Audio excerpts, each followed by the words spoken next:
Hello everyone, welcome back to my channel রিমার রূপকথা। আজ তোমাদের নিয়ে চলে এলাম কৃষ্ণনগর রাজবাড়িতে। আমার বাড়ি থেকে মাত্র ঢিলছোড়া দূরত্বে কৃষ্ণনগর রাজবাড়ি। আজ থেকে শুরু হচ্ছে সেখানে বারোদোলের মেলা। আজ মেলার প্রথম দিন। রাজবাড়ি সারা বছর বন্ধই থাকে, শুধুমাত্র দুর্গাপূজা, জগদ্ধাত্রী পূজা ও এই বারোদোলের মেলাতেই রাজবাড়ির অন্দরমহল দেখার সুযোগ পাওয়া যায়।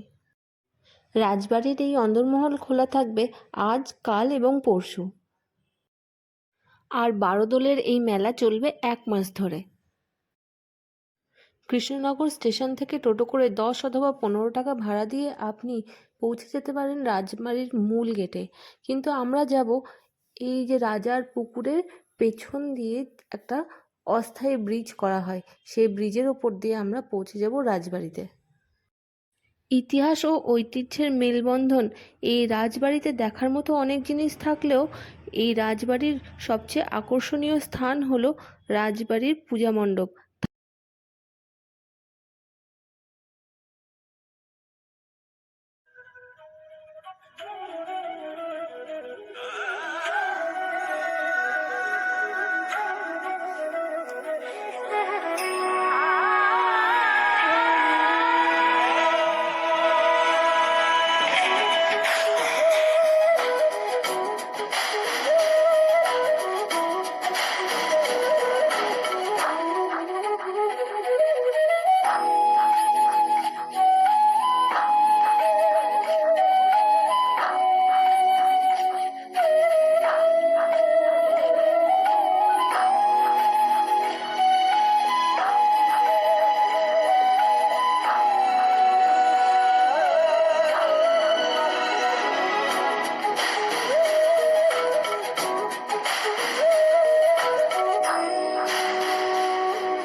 জনশ্রুতি আছে রাজা কৃষ্ণচন্দ্রের দ্বিতীয়া স্ত্রী তাকে অনুরোধ করেছিলেন উলাই অর্থাৎ বীরনগরের মেলায় নিয়ে যাওয়ার জন্য, কিন্তু রাজা কৃষ্ণচন্দ্র রাজকার্যে ব্যস্ত হওয়ায় তার প্রতিশ্রুতি রাখতে পারেননি।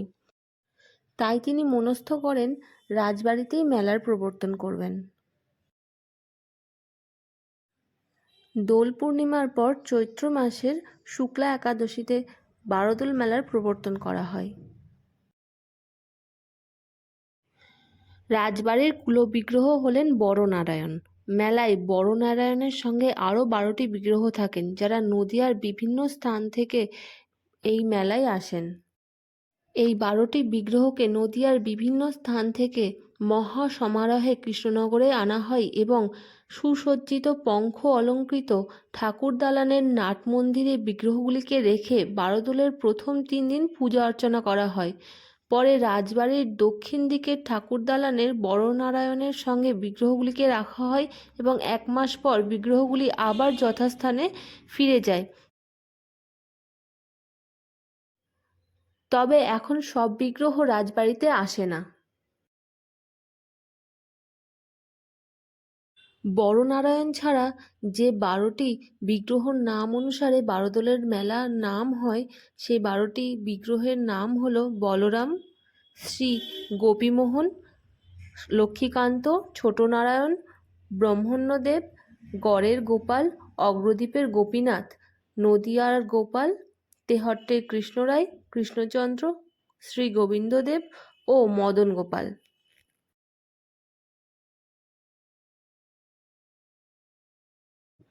আজ সবে মেলা শুরু, এরপর তোমরা পেয়ে যাবে মেলার সম্পূর্ণ ভিডিও। আর এই ভিডিওটি ভালো লাগলে ভিডিওটিকে একটি লাইক, আমার চ্যানেলকে সাবস্ক্রাইব আর অবশ্যই শেয়ার করো। চলুন এবার দেখে নেওয়া যাক মেলার প্রস্তুতি কেমন চলছে।